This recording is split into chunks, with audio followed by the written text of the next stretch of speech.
You ever had a feeling that someone's watching you? Or the sensation of someone following you? Many more feelings and sensations for this is the After Dark podcast. Welcome back, guys, to episode 10 of the podcast. Look at that. Fins, how are you doing? I'm glad to hear that, Fins, that you could stay for a little bit and share with us a little bit of um, the urban legends that we've been covering. So I know that your week has been hold up. I'm sorry because my English right now is going away from me. Maybe because I'm chewing gum. I should stop. Hold up. Give me 1 second. Okay, like I was saying, hopefully your week has been fruitful, Vince. I know you had have been having a busy week, and I do understand it, and you know. So, how are you guys? Hopefully, you guys are having a really good day, or had a really good day, and hopefully, you guys are having a really good evening tonight. And one thing I want to point out is the background. No more Minecraft because I cannot find any more gifts for raining Minecraft, scenery. So I do, I guess it was inedible and inedible. It was inedible, and you know, it had to happen sometime, right? So, so yeah. How was your day? Mine was all right. I was thinking of live streaming my drawing today, but I got caught up on things. So maybe tomorrow in the morning. So in the morning on my end. I don't know, like at what time is it in other places. So I do apologize for that. And I will be going live on Instagram. So if you guys are following me, you guys get to see your boy's beautiful hands, beautiful hands in work with lines and squiggles. Um, I'm also thinking about just having it like in two parts because one would be just like sketching it out, and then later on inking it. But I'm not too sure. But we will see though. We will see. So right now I am trying to fix the tags here, and we should be good to go. So yesterday, what were we talking about yesterday?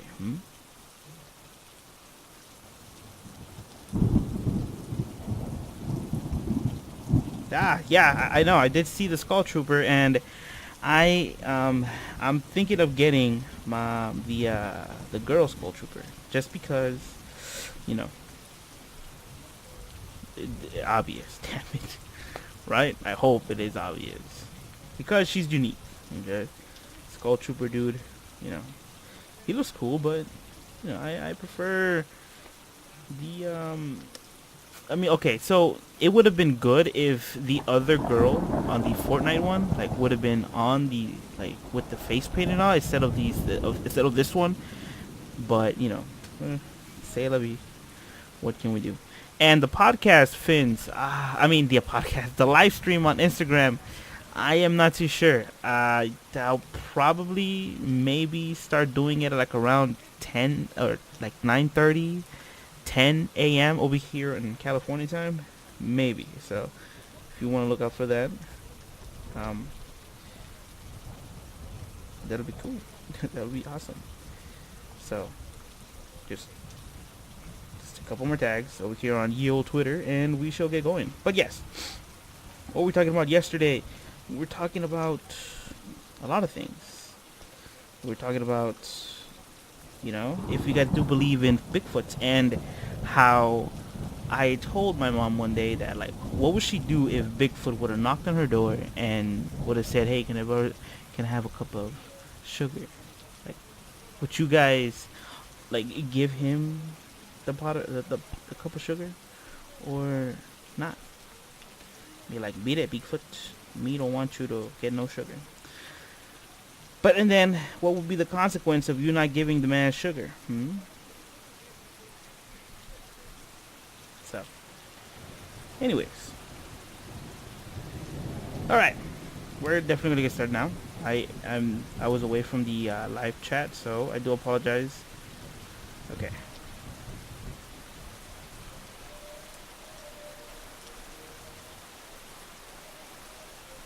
Okay, yeah, I don't know about Epic, man. I mean, Epic said a lot of things about other skins being holiday specials, but and then all of a sudden, it's everywhere, and it pisses me off a little bit because when the bear came out, when the Valentine bear came out, I was like, oh, dude, I don't see anybody with the bear, so I'm gonna get the bear. I got the bear, and next thing you know, a couple months later, the bear was everywhere, and I was like, wait, what? Epic, what are you doing? Please, boss, what are you doing? Stop going back on your word about being seasonal and stuff. But hey, what can we do as the consumer, right? Anyway, so we're still here in the website thrillist.com. Okay, if you guys want to go check these urban legends, you can do so yourselves. And yesterday we started off in Colorado, all right, Riverdale Road, and then we went to Connecticut, Dudleytown, Delaware for Mr. Chew, Florida for the Skunk Ape, Georgia, the curse of the Lake Lanier, I don't know how to pronounce that. I'm sorry. Hawaii, the Night Marchers, which that is very, very, very creepy. I love Hawaii. I love the scenery, and next thing you know, I read about Night Marchers. I just, like I said, I hope I have some Hawaiian blood in me, because if I do ever get to go to Hawaii, I don't want to be killed. Okay. Let me see. We went to Idaho for the Phantom Phantom Jogger of Canyon Hill, and we were talking about how, what if this jogger, would tap on your window of your car to signal that she is on her way, or this is barely her first lap when she was alive. And we went to Illinois for the Italian Bride, which had her statue in the in one of the cemeteries, which and let me see. Yeah, okay. So we kept going. I won't be killed. I hope not. I hope not. Let me see. So we went to Indiana, right? Yeah, Indiana for the Diana of Dunes. I believe this was the Naked Lady. Yes. Iowa for Belisca Axe Murder House, which pretty gruesome stuff. And we last stopped at Kansas for Stoll's Gateway to Hell. Now, these are all just urban legends, but if you guys do live anywhere, like in any of these states, do tell me if they're real or not, because I would definitely like to know. Okay, so from Kansas, we take our flight all the way to Kentucky, and the urban legend there is the witch girl of Pilot Knob, and this is why it's scary. Just looking at the picture of young Mary Elvin Ford's grave feels a bit unnerving. Wait, I think we read this one. No, we didn't. Okay, let's keep going. Oh, did we? No, we did. Oh, okay, we'll just reread it, okay? We'll reread it. Is unnerving, with a series of interlocking white crosses forming a fence around a pit of gravel, and the bars appearing unnaturally bent in some places. Then, you hear the alleged backstory of a mother and a daughter both accused of witchcraft and burned at the stake in 1916, with the mother's charred remains being carried to a far-off location while the daughter was buried in a steel-lined coffin covered in stone and encased in crosses to prevent her escape. Now, you guys do know how I feel about the witch trials. I mean, that is sad times. Very, very sad times. But, may their souls rest in peace for the accusee, right? I don't know.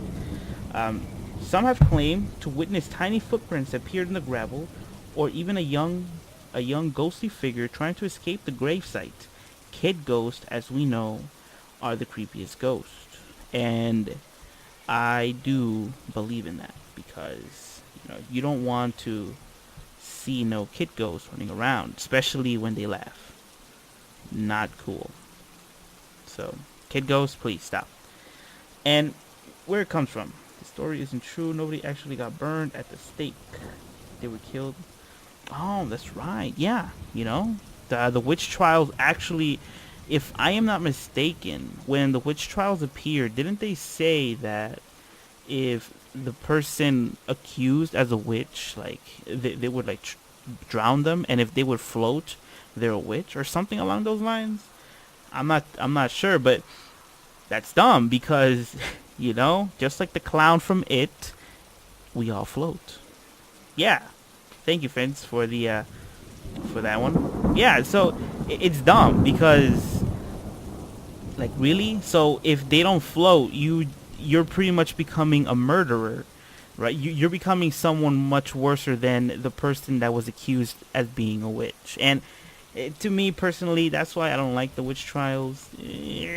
Just, my goodness, Well, anyways, this is where it comes from, by the way. This story comes from this. While stories about the gravesite go back decades and naturally increased in details with the growth of the internet, of course, there's no such evidence that anybody was burned at the stake of witchcraft in the area in 1916.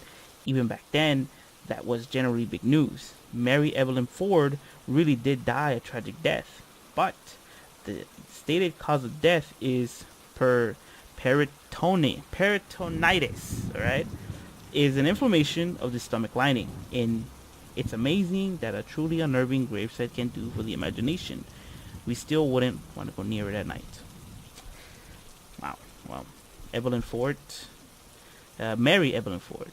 Oof, that is, back then medicine wasn't advanced as it is today, and unfortunately, she met her demise that way.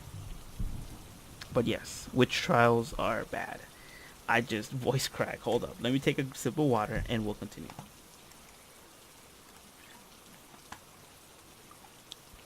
Okay. Going from... Oh, by the way, if you do live in Kentucky, let me know. Let me know if you see Mary Evelyn Ford's grave. And let me know if you guys see the gravel gravesite as well. So, from Kentucky, we go to Louisiana. Okay? And the urban legend said to be there is the vampire Comte de Saint Germain. Well, boy, with that name, you'll be haunting people. Oh, he did. Oh, you should have told him. Well, I mean, we didn't know each other back then, but you for reference, you should have been like, you should have taken a picture of Mary Evelyn Ford's grave. In the future, you should have been like, in the future, because my spidey senses are tingling and they're pretty much telling me there could be a podcast that I might be listening to in the near future. That would have been good. So, Mr. De Saint Germain, and this is why it's creepy. As far as spooky crap goes, Louisiana does not rarely solely on voodoo/hoodoo. Ghost and Woody Harrelson accent from True Detectives. Now, yesterday, before the podcast ended, I did stated that Louisiana is one of my favorite states because, if I'm not mistaken, the genre of music that I like, jazz, was pretty much sort of invented around that area. And plus, if you have eaten the Louisiana food, oh, top notch, right? And your boy knows how to cook a thing or two, so I do dip my toe in Louisiana food, comfort food. So a little known fact about me. Anyways, let's keep going. Like any debonair bloodsucker male vampire worth his garlic, Jacques Saint Germain's hobby is seducing attractive young females in New Orleans, only promptly drinking their blood by some account. He was born in the early 1700s. In others, he has been alive since Christ after dying in 1783. He was spotted all over Europe before reappearing and terrorizing New Orleans in 1902. He's still on his blood drinking binge in the French Quarter today, though now he just goes by Jack. Nice rebrand. And where the story comes from is Comte. Oh, I don't know how to pronounce that. The Saint Germain was certainly a real person, an alchemist, an all-around high society snob who befriended a laundry list of famous 1800th century lumineers. He ran with crews including King Louis the 15th. All right, get that. Catherine the Great and the philosopher Voltaire. Several local murders. Who said he was a man who never dies and who knows everything. He has been tied to several local murders, and in 1970s a French pseudo celeb named Richard Chanfrey publicly claimed to be the famous Saint Germain, but then he died of a drug overdose in 1983, or did he? Well, probably he did. Okay. So you've been to New Orleans. Did you try the food, by the way? That was pretty good, right? Anyways, let's not talk about food. But aside from the Saint Germain story, Louisiana is. I am like, hold up. Let me bring that up. I am almost positive that that Louisiana has more stories of vampires. So let me see. You gained 10 pounds. Hey, I mean, if you did, they're doing something right? If I'm not mistaken, let me see. The Casket Girls of New Orleans. There we go. That's the one that I want to read right now. And we're still going to stay in Louisiana for a while because this is a very interesting topic, for me. I believe in vampires. I believe in werewolves, Carry a silver bullet with you, and I don't know about the garlic, just carry a cross with you guys. But in Louisiana, here's another page, and this page is called explorer.com, and they have an article that says, what are the most famous vampire legends of New Orleans? And let me see. And the author of this page is called Brian Harrison, I believe, and it was updated on August 18th, 2018. So this year, okay. Vampire legends are an important part of New Orleans history. Join me as I explore the following famous blood drinkers. And the first one was the one that we just read about, Count Saint Germain and Jacques Saint Germain. So there was two people. Okay. Another one is John and Wayne Carter. And the last one is one of my favorite ones, is the Casket Girls of New Orleans. So we already know about Saint Germain, and I don't know about Jacques. So Jacques Germain. Okay, fast forward to New Orleans, Louisiana, and there appeared a man by the name of Jacques Germain, Saint Germain, in the early 20th century. He fits every description of the vampire above. I don't know how to say that word. Around 40 years of age with heavy money bags. Okay, so he was rich. Okay, so I'm thinking that Jacques and the Count Saint Germain are pretty much the same person. So we'll skip that. We already know their story. We don't know the story of John Carter, however. John and Wayne Carter. So here we go. In terms of murder rates, New Orleans rank among the highest. It has always been a notorious place for missing persons. That is, it is a place where people just have disappeared and no one ever knows what happened to them. The blood of the French, Spanish, Indian, African, Creole, and English all mixed together here, where the mosquito is not so picky, nor perhaps are other creatures. John and Wayne Carter are brothers, or were brothers. They seemed to be normal in every aspect. They both had normal labor jobs down by the river and lived in the French Quarter. It was the 1930s during the Great Depression, and times were hard, so a man worked all he could.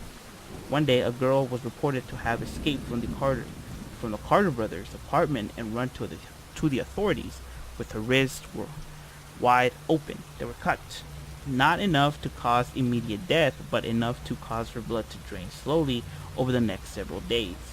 The policeman ran to the Carters' third-story apartment and found four other people tied to the chair with their wrists slid open. Hold up. the the immortal. I was trying to read as fast as I can before this the bike passed. Hostess appeared after. Really? Okay. So where was I before all the noise outside interrupted me? Okay, so the policeman ran to the Carter's third-story apartment and found four other people tied to the chairs and with their wrists slid in the same fashion. Some had even been there for many days. Ah. The story was that the brothers had abducted these people in order to drink their blood at the end of every day when they came home from work.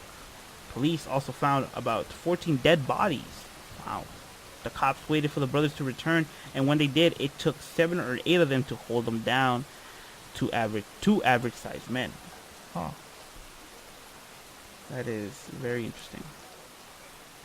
Many years after the Carter brothers' death, when they were placing another Carter in the family vault, they discovered the vault was completely empty. No John or Wayne. They were gone. To this day, many sightings have occurred in the French quarters that match the description of the two brothers almost exactly. Years later, an owner of an apartment saw two figures that matched their description outside the balcony whispering to each other. Both figures jumped off the roof from the third story balcony and took off running. Hey, they must have really good chakra, right? Okay. The legend goes that if a vampire drinks your blood 7 nights in a row, then and only then can you become a vampire. Some of those found in the Carter brothers' apartments had there been for more than 7 days. One warped fellow named Philippe went on to becoming a notorious serial killer, and of course, he would do more than just kill his victims. He has believed to drink the blood of all 32 of his victims. Wow. I didn't know that. Now we know. We're still in Louisiana, and this is my favorite vampire story, which is called the Casket Girls of New Orleans. And there are pictures here, like on, you can Google them if you want, and see them for yourself. So, the Casket Girls of New Orleans. During the colonization of New Orleans, France was having a hard time convincing women to make the voyage. This was mostly due to the fact that the men originally sent were thieves, murderers, and culprits of every type and caste. Not to mention Louisiana's snake, alligators, mosquitoes, and humidity. So, wow, France, why you do that? Why you send us over murderers, culprits, and thieves? Come on, man. Eventually, some women were sent. Some sources say that they were nuns, while others say they were prostitutes, but nevertheless, a few of them made it. Many of them snuck off the ship in Mobile, Alabama, when they ported there and were told that the type of riffraff they would be tricked into marrying if they stayed on board. Historically, these women were referred to as casket girls, in reference to the small chest in which they carried their clothing and other belongings. Okay? Yeah? That makes sense. However, the legend goes that these girls had the most interesting luggage, shaped like a little coffin. So, to the dismay of the men of New Orleans, all that arrived in New Orleans were 300 of these coffin-like suitcases.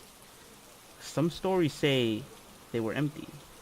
Some say they contained the undead. The suitcases were reportedly stored in the attic of a convent in the French quarters, where they still sit behind windows that are nailed shut because they have a strange habit of just opening by themselves. Years later, in 1978, two amateur reporters demanded that the convent priest let them in to see the coffin.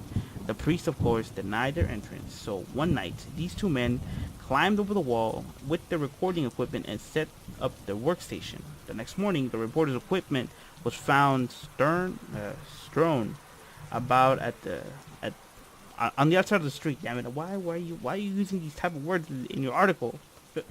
um, and there on the convent's front step were found the almost decapitated bodies of the two men. 80% of the blood was gone. To this day, this unsolved crime baffles investigators. Huh. However, research indicates that these legends are completely unsupported by historical evidence. It is unclear how or when the myth of the casket girl began, but the story continues to haunt tourists and believers to this day. Such are the stories that were told to me, and the reason it was hard for me to get to sleep. We were also shown certain scenes of the movie Interview with the Vampire, based on the vampire books of Annie Rice, and which was set in New Orleans. Huh. Very, very, very interesting. Very interesting. I do believe, like I did say, I do believe in the what do you call this? In the vampires and in the werewolves, like I said. So, to me, vampires, they're real, but maybe they were real a long time ago. So, who knows? Who really knows, right? So, what do you guys think? Do you guys believe in vampires yourselves? If you guys stay in Louisiana, can you please confirm this? Because I would really like to know.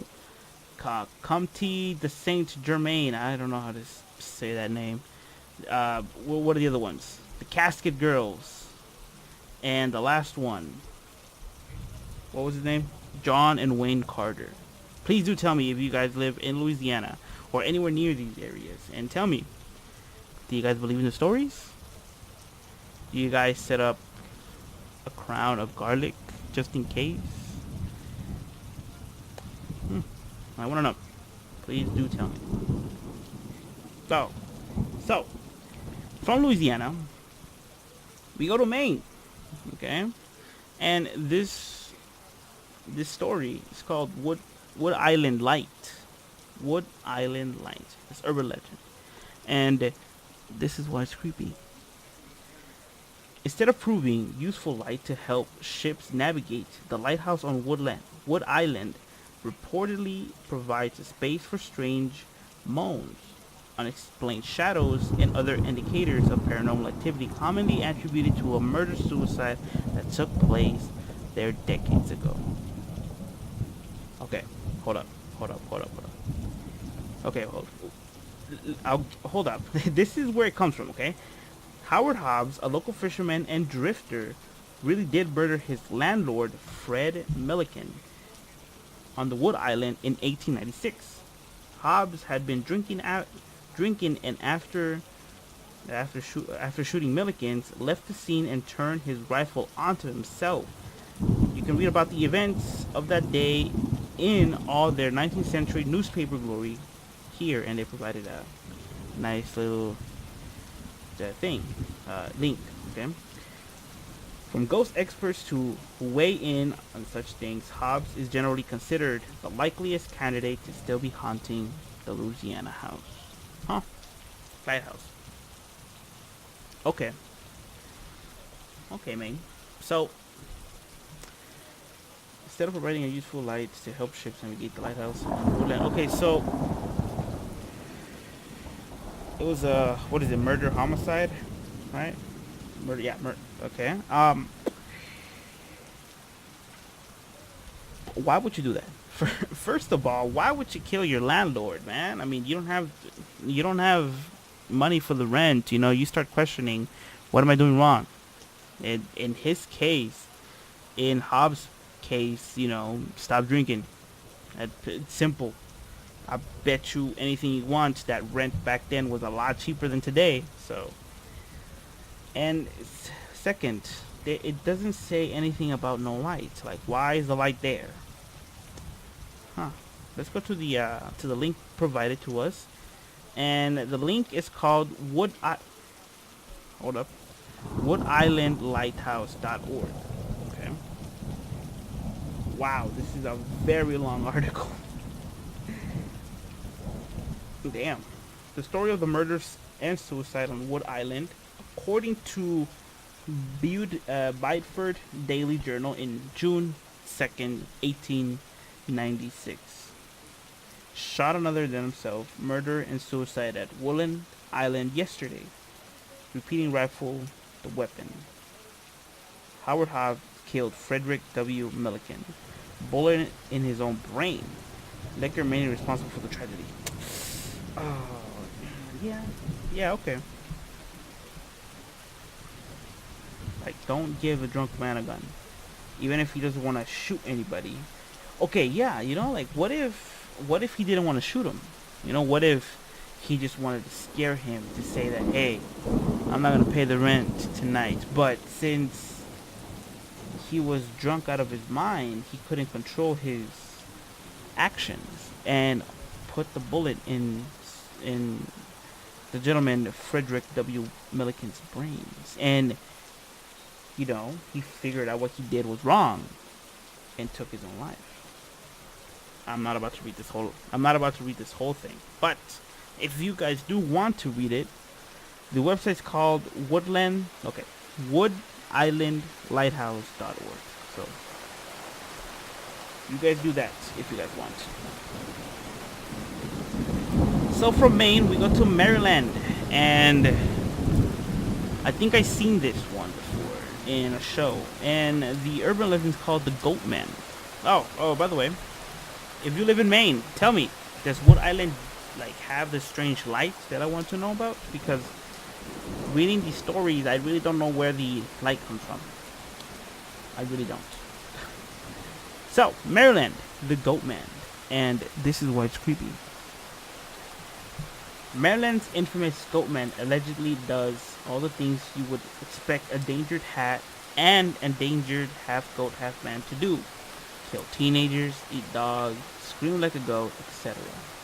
But the most terrifying aspect is just how deep the lore goes. The USDA was even forced at one point to publicly deny the accidentally creating the beast on their Beltsville Agricultural Research Center. Another tale revolves around the goat farmer who, after realizing a group of rowdy teens had killed his tribe, went totally crazy and turned into a teen-slaying goat monster. Okay.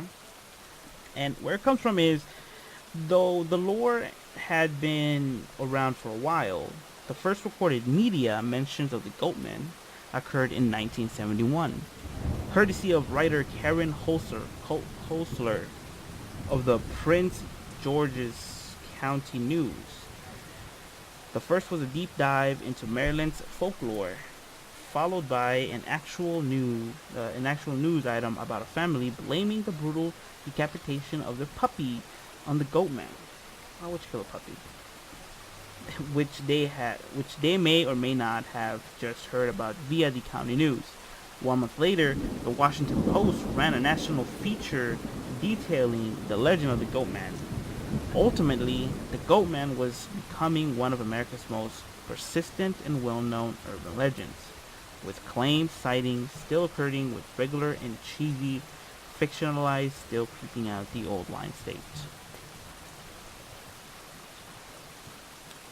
The Goatman. I actually seen this in a show that I think it's on YouTube right now. I forgot the channel's name, but those two guys, they're funny. Maryland, the Goatman, huh? Let me see, what is this, a link? Touch Washington, INA, the Goatman, or his story at least, still haunts the Prince County.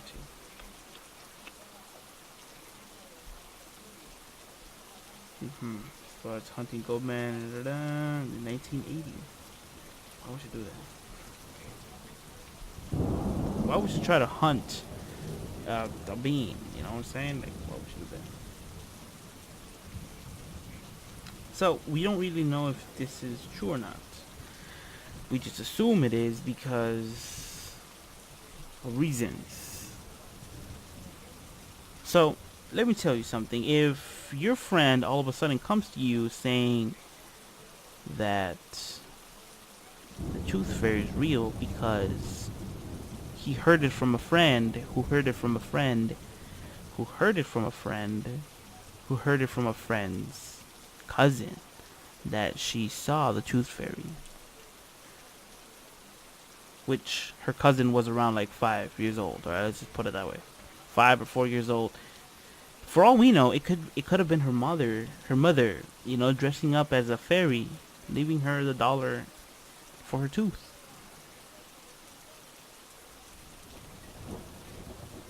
I mean, personally, ooh, I do apologize. I just yawned and oof, I'm awake now. Okay. Yeah, personally, I do believe in the tooth fairy.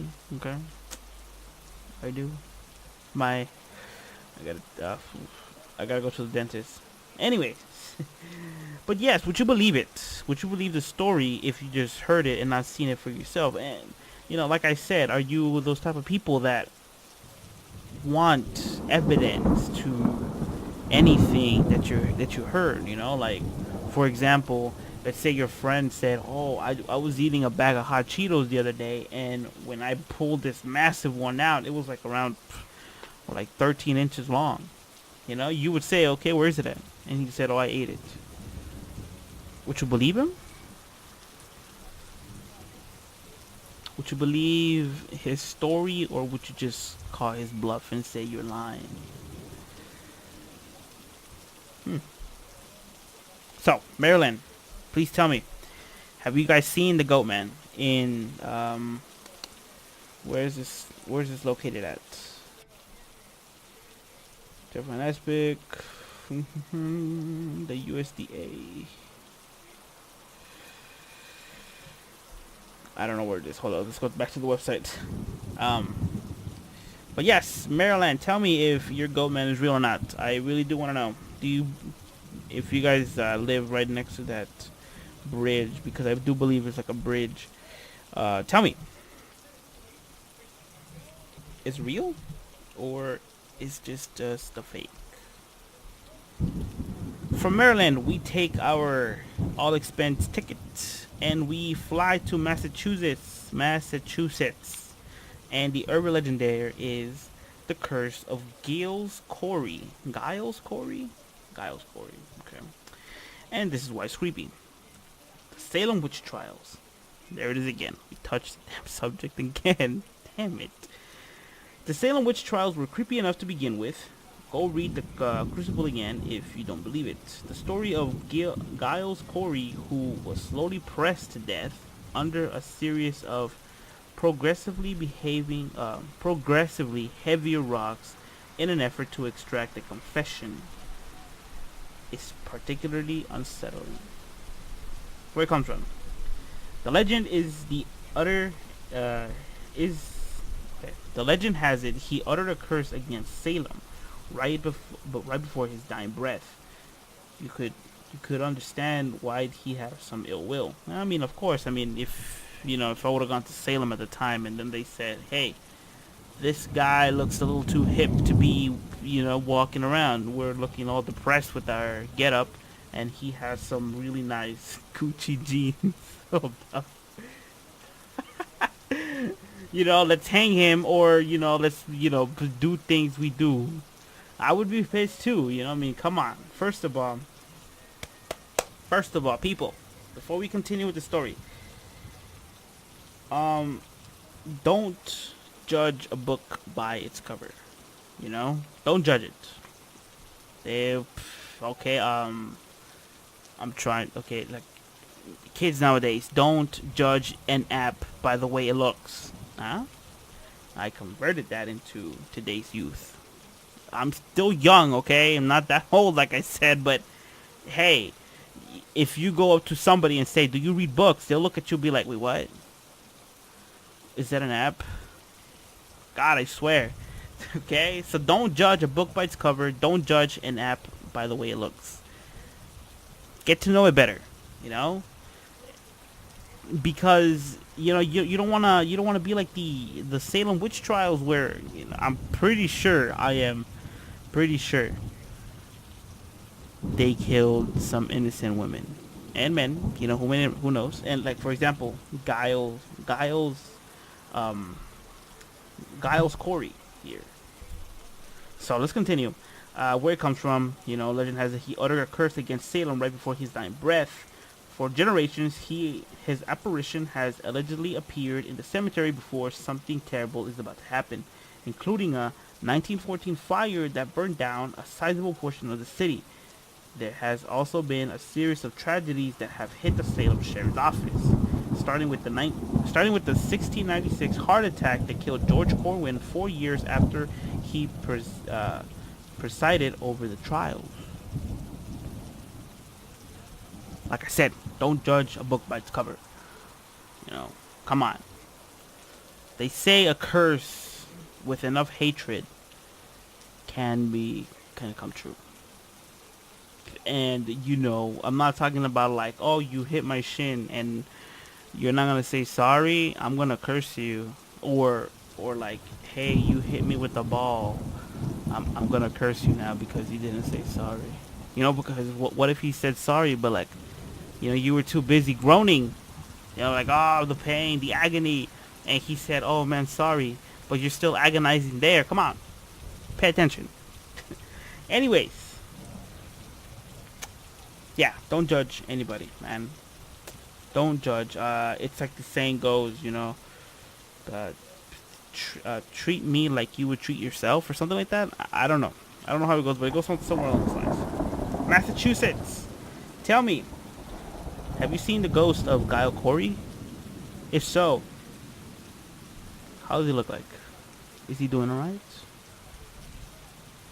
Let me know. Let me know, Massachusetts. Let me know. Going from Massachusetts, we go to Michigan.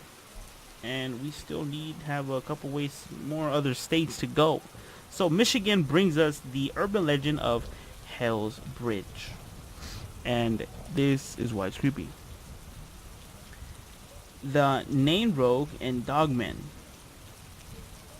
They've got nothing on the tail of Eliza Frisk, a deranged old preacher who, according to blood-curdling lore, Pied Pipered a group of tethered children into the woods near what is now Algoma Township. He slaughtered them one by one, casting them into Cider Creek before being caught by their parents and hanged, but not before saying he was possessed by demons. In its current form, Hell's Bridge is a creaky, narrow metal footbridge in the middle of the woods, where those brave enough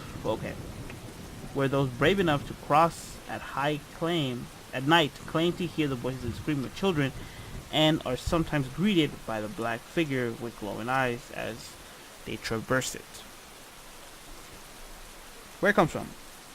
There's no record of Elias Frisks in the area, though there was a prominent Frisk family beginning in 1910. Still, despite the lack of hard facts, anyone who visited the bridge will attest that there's something out there, and it usually makes its presence known as you teetering into a shaky metal bridge in the moonlight.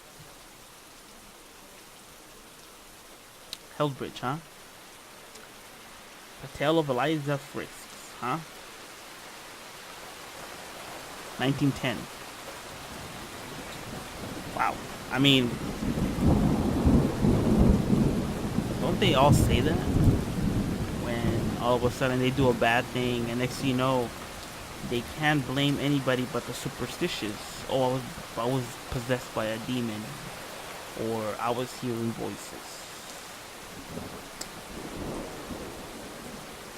Maybe he was just crazy, and he thought that everybody would buy into his demon possession thing, but they ended up hanging him.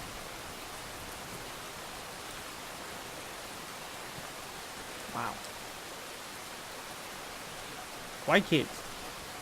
I wouldn't know. Michigan. Tell me if you have crossed that bridge. Tell me. The Hell's Bridge near Algoma Township. Right? That's where it is. Or have you been to Cider or Cider Creek? Let me know if you have dipped your toe in the waters and to see if it's cold or not at night. Or maybe cross that bridge just because of a dare. Let me know, Michigan. Do you believe in ghosts? Or do you believe that someone's watching you from afar?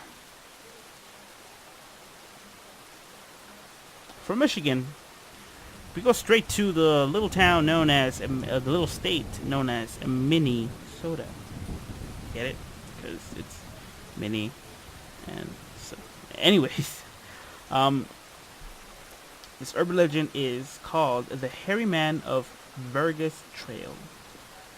Okay, hold up, because if you read this in the way like if you were reading a Spanish title, that word is a bad word. I'm not gonna say it again. So I do apologize.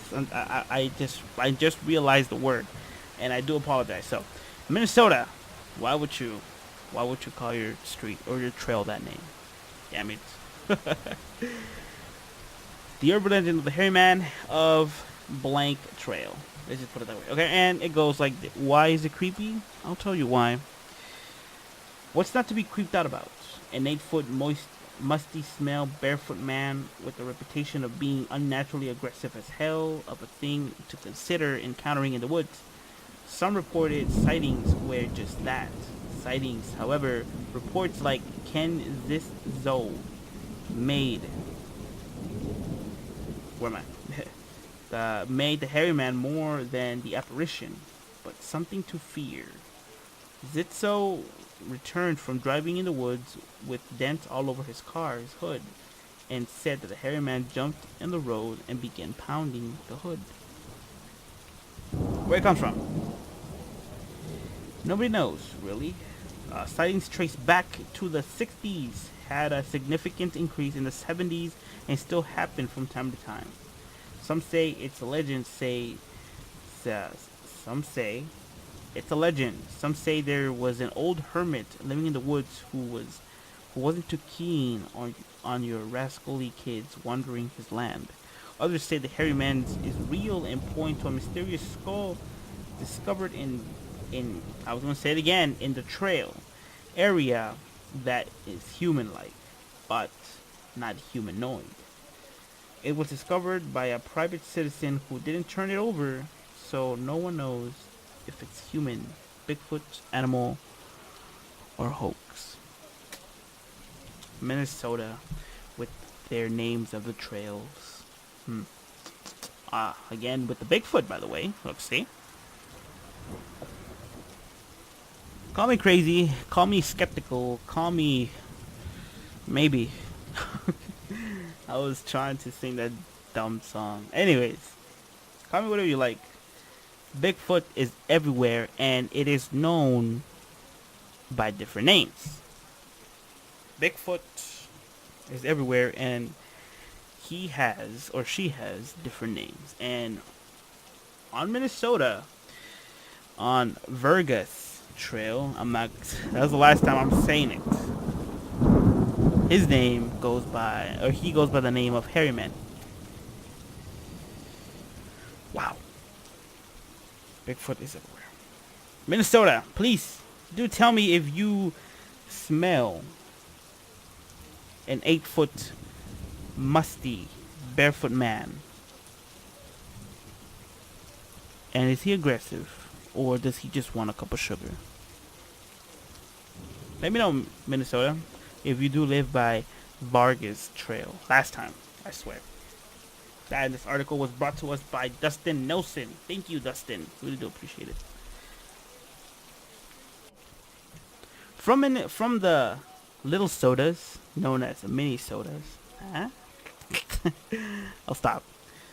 We go to the MISSISSIPPI, Mississippi. Okay, you know what, girl?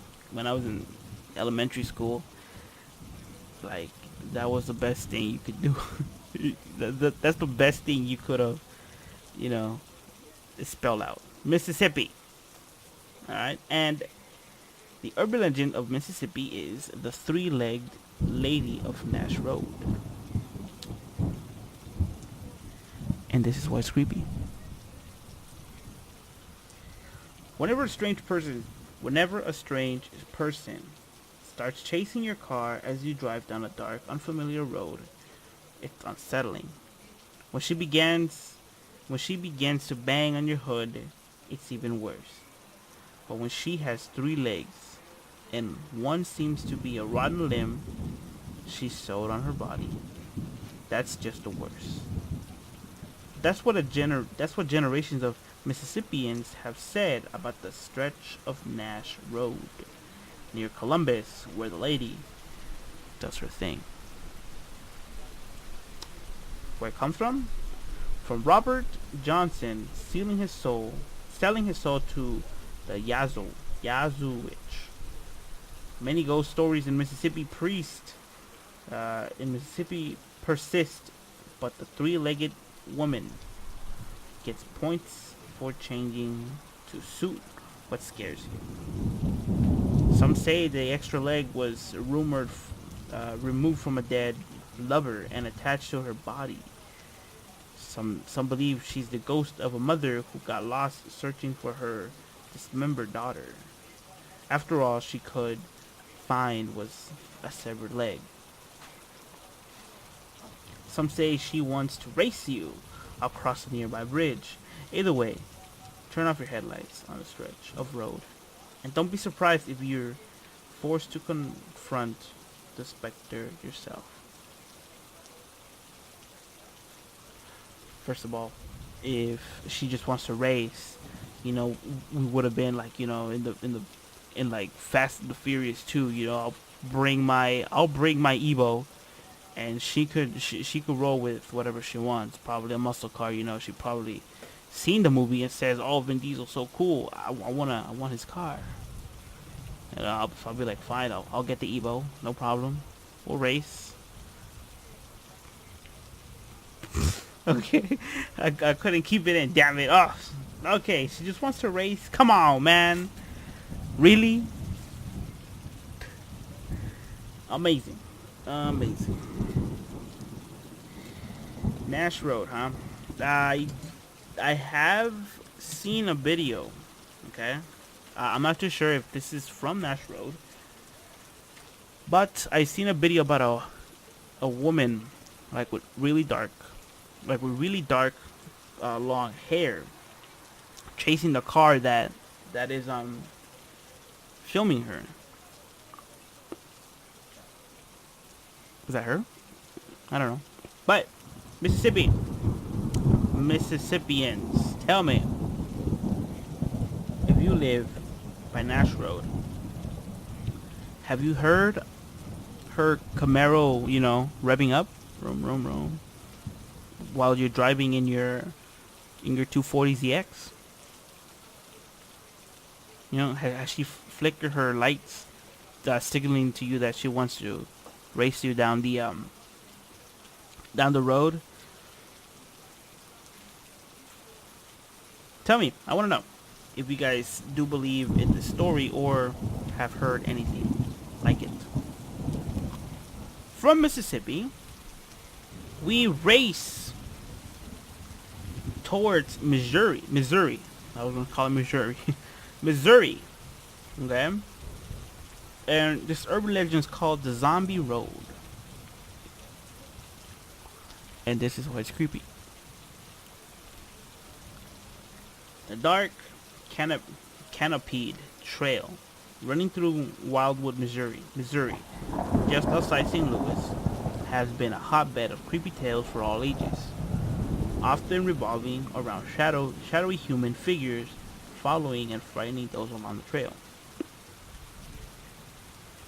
Where it comes from, originally built as an access road of the for the gravel quarries along the Merrimack River, the road fell into disguise and despair in the 70s and saw an increase in teenagers flocking to the area to party, scars the scars scar the crap out of each other. Other origin stories of the trail haunting varies widely from the kind of plausible railway accidents executed Civil War spies to the more sensational sadistic children's hospital. Several years ago, the pathway was paved so it might be used as a bike path, but that hasn't done much to slow the legend. And the police are doing their best somehow. Why is it called Zombie Road? Wouldn't it make sense to call it like the haunted road? Dark, shadowy figures. I don't know, but maybe the shadowy figures just want to race you in their six speed bikes. You know, maybe they want to see who gets down the mountain pass the fastest. Zombie Road, huh? Missouri. Tell me, Missouri. If you live by the Canoe Trail, running through the Wildwood, uh, just outside of St. Louis, tell me if it's true. Tell me if you have come across these shadowy human figures. Do you believe in that? Or, like I said, maybe it's just a figment of our imagination.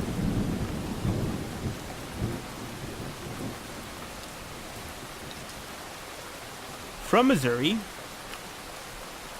we zombie walk our way to Montana, and the urban legend for this state is the Hitchhiker of Black Horse Lake.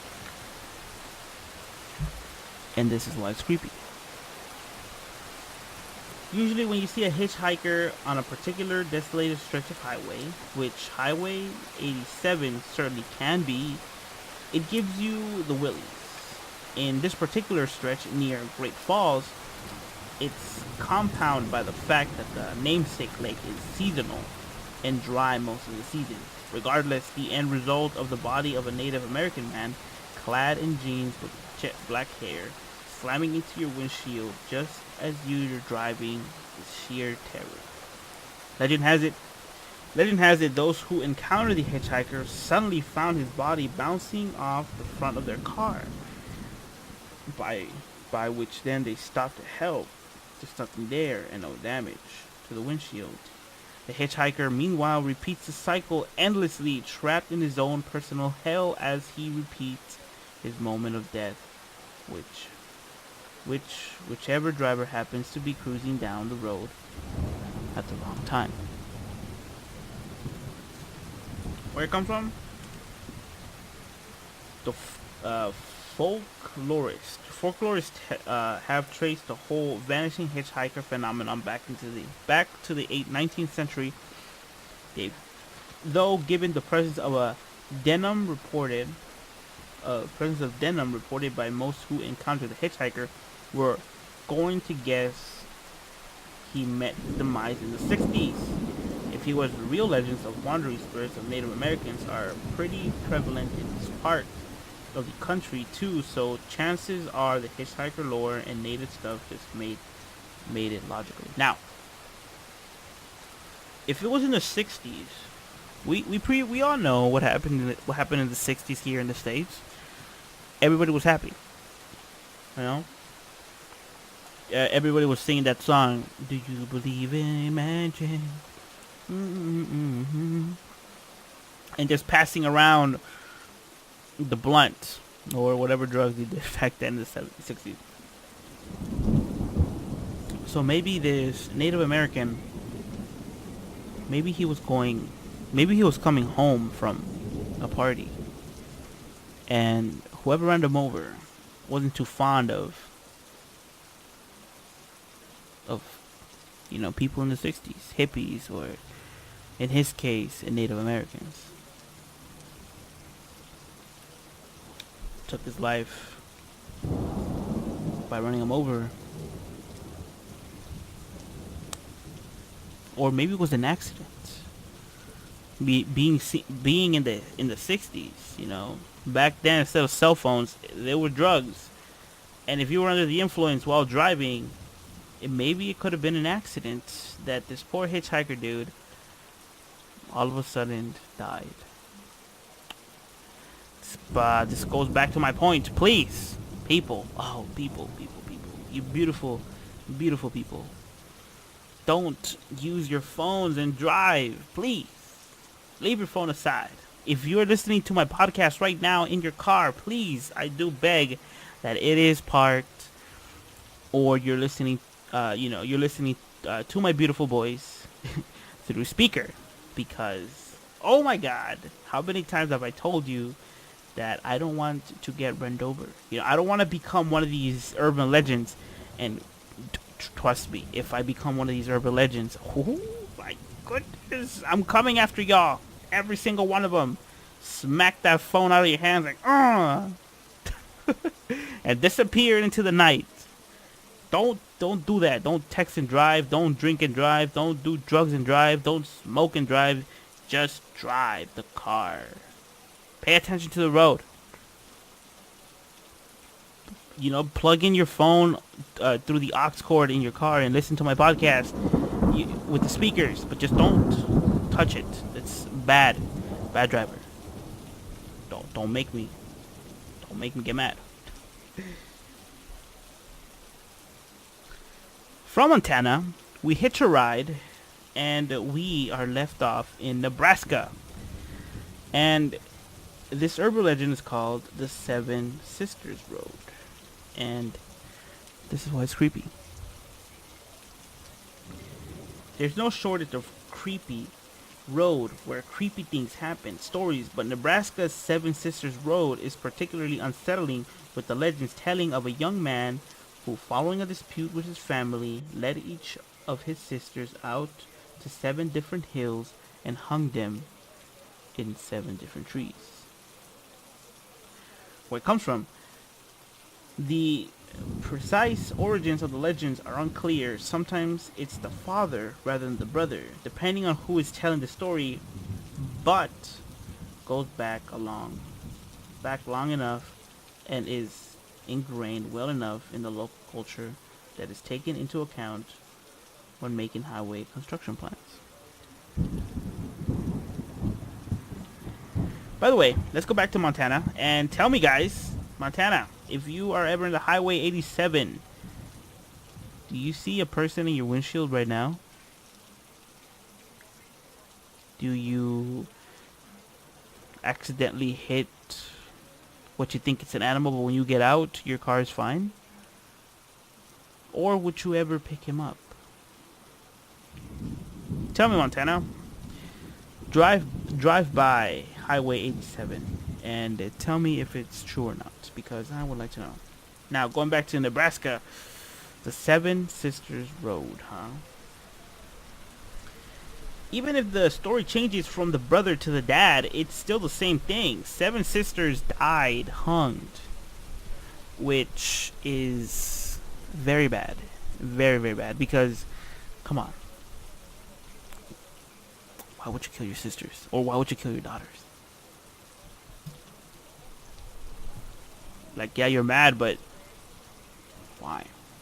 Like, When I was a kid, I would get mad with my mom and dad, but not mad to the point where I'll be like, I'm a, I'm gonna end your life, your family's life. No, man, come on. Don't tell me he was possessed by a demon because, come on, that is just ridiculous. Very, very ridiculous. The Seven Sister Road, and it is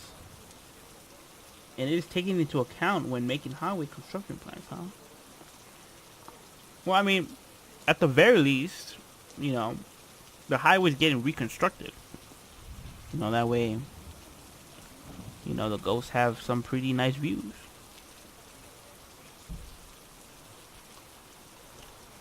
Tell me, Nebraska, if you're making highway construction plans, do you think about the Seven Sisters Road? Does it ever cross your mind, or do you ever drive by there just to see if it's true or not? Tell me, Nebraska. I want to know. I really do want to know. I don't know where the Seven Sister Road is, but I do like to know. Should we read one more? Yeah, you know what? Let's just read one more, and this one hits really close to home because from the Seven Sister Road, we leave our plans to reconstruct the road, and we go straight to Nevada, where Area 51 lies. Oh, Area 51, why are you so famous? We shall see. And we shall also see why this is creepy. Area 51 lore has been satirized, remixed, and rife on so much in popular culture. Sometimes it's hard to remember how creepy this whole deal was or is in the first place. But secret government cover up, dead aliens, and playing God in the middle of the desolated Nevada desert is creepier than probing Randy Quaid. Quaid? It's been said that everything from time travel, genetic experiments, and alien autopsies are commonplace at Area 51. Frankly, no one outside of high government knows what goes on there. Where it comes from? First off, Area 51 is real. And, just like the Pentagon, it's real. A highly classified military base in the southern portions of Nevada. And its purpose is publicly unknown. But in the early 1950s, in the infant stages of the Cold War, President Eisenhower approved plans to build a U-2 stealth plane and created Area 51 to use the House Development Labs and test fields. When reports of the admittedly spacecraft-looking plane floated through the public and media, theory spread. The conjecture around Roswell's alien crash site only fanned the flames of speculation. From there, it's been the epicenter of all U.S. government suspicion.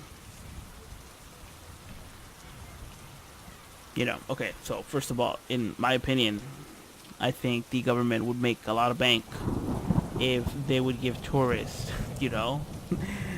just have them pay for a tour around Area 51. So we'll make bank like this. Anyways, Area 51 and aliens, huh?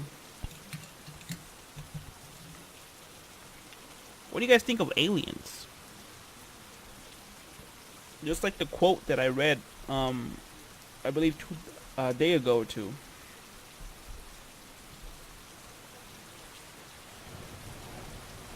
Is it this one?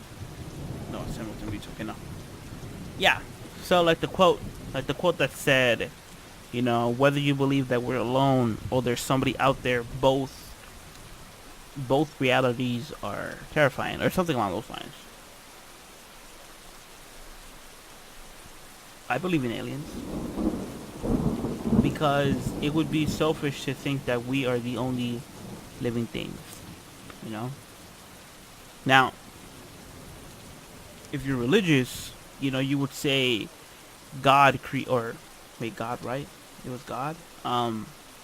Yeah, God created the universe and all the stars and planets. But I have a theory. Okay, what if he did, but this wasn't his only. This wasn't the only universe that he made. What if this universe was made aside from other universe? What if the other universe got too smart and God left them to try to remake a perfect universe? And the aliens we see everywhere are just different beings or even different humans. That's my theory. And I told this theory to my mom, which she is very fond of the Bible. She's very fond of God and everything. And, you know, but what if, like, what if he did made other universes? And in each universe, there are different species of life. And, maybe that universe was perfect just the way he wanted it, and he moved on to see if he can recreate that same universe again and again. And then here comes the human race, not so perfect after all. Ay ay ay. Area 51, people. Ooh, Nevada. I'm pretty sure a lot of people and a lot of tourists go there. Send me a sticker. I want one of those like bumper stickers that says something about aliens. I would definitely want one. Hit your boy up, please. I will pay for a PO box just for that sticker. Okay. Oh yeah. Take pictures of the sign and I'll let you know. Send it to me over Twitter. Definitely would like to know. With that, ladies and gentlemen, we come to the ending of episode 10 of the After Dark podcast. Oh man, I am enjoying this podcast so much. It's amazing. It's really amazing. I mean, I get to read you guys stories, urban legends from every single state there is in this big old state, right? Or country or continent or whatever you want to call it. We're not in school right now. It's nighttime. It's nighttime and it's the After Dark podcast time. So, thank you guys for watching. Or thank you guys for listening, because like I did say in the earlier episodes of this podcast, it's all about audio, not the visual. So, and I do apologize that there is no Minecraft picture in the back. I unfortunately couldn't find any more of gifs of raining. So, we got this really nice atmospheric 2-bench, 1 light with rain in the back. So, thank you guys for coming. Thank you guys for sharing these stories with me, or urban legends with me. I mean, tomorrow we will definitely continue with the scary urban legends, and we'll go straight to New Hampshire, which I cannot wait. So, movie recommendation time. What can you guys see tonight that I think that it is worthy of your eyes, of your little peepers? I'm thinking. Okay. Let me think very, very hard here. A scary movie. Oof, scary movie. Possibly from the 80s. Now, a lot of people would say, why the 80s? It has some,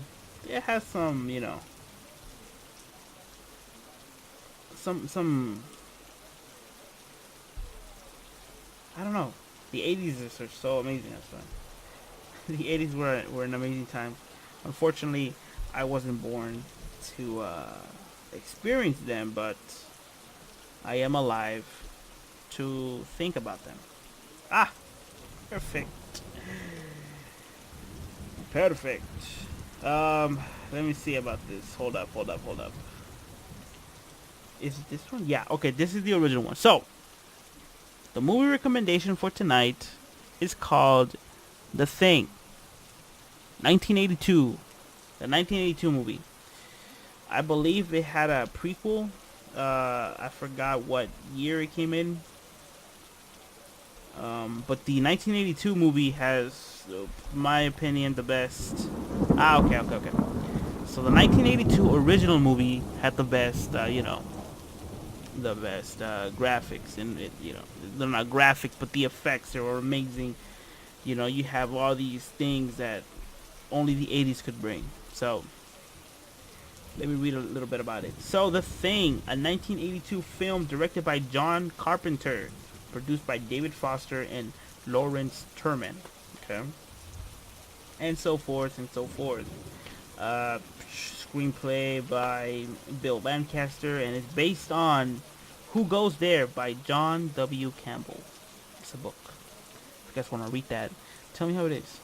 Tell me how it is. So, this movie's runtime is 109 minutes, and the release date was on June 25th, 1982. So, the movie is an hour and 49 minutes long. Good. You know what? This is a really good alien movie because we just finished reading like something about Area 51. So yes, go watch this movie. The 1982 version. 2011 version is alright too, but it just doesn't catch the thing that the thing. It doesn't catch the I don't know what you call it, but it just doesn't catch whatever the original has. So yeah, go watch the Thing 1982 version. If you guys want to watch the 2012 11 version, then be my guest. Tell me how it is. Tell me your experience with it. So thank you guys for coming. Thank you guys for coming for the 10th and certainly not last episode of the After Dark podcast. If you guys want to follow me on Twitter, you can do so. I'll leave a link in the description below. You can chat. You can send pictures. Send memes. Also, if you guys have any scary stories or horror stories, or any urban legends that you guys would like to share around, your personal area, let me know. Send them to me on Twitter with the hashtag #TheAfterDarkPodcast or hashtag TADP. Once again, the hashtag is #TheAfterDarkPodcast or hashtag TADP. Also, if you guys want to follow me on Instagram, you can do so as well. I'll leave a link to that in the description below. I am an artist. I'm a all-round artist, not well-rounded, but I have lump sites, but I will get them fixed soon. Normally, I post every Wednesday and Saturday from 8 to 9 a.m. California time, but since it is October, I am taking part of this Inktober challenge that I am posting every day. So every day, and the post time it'll be different, each day, because it all depends on the drawing. And since this week is fan art week for me, I'm gonna be drawing, for a whole week straight fan art. So, I don't follow the guidelines. It's too easy. You might as well, give your boy a challenge, and I'm giving myself a challenge by drawing something in my mind. When I run out of things to do, I'll read over the list and do that. Also, maybe tomorrow, right? I'm not too sure. Don't put this on stone, but maybe tomorrow I'll do a live stream on me drawing the drawing, and I think I already have a character that I want to draw. It's one of my favorite superhero females, again, not just for Wonder Woman. This is my all-time favorite. So if you guys want to know who it is, tomorrow I might do a live stream on it, so stay tuned for that. With that being said, guys, thank you guys for coming to the podcast. And on that note, remember to always look under your bed, check the closet for monsters, and always, and I mean always, look behind you, because you may never know who's watching you from afar. Peace out, everybody. Have a great night.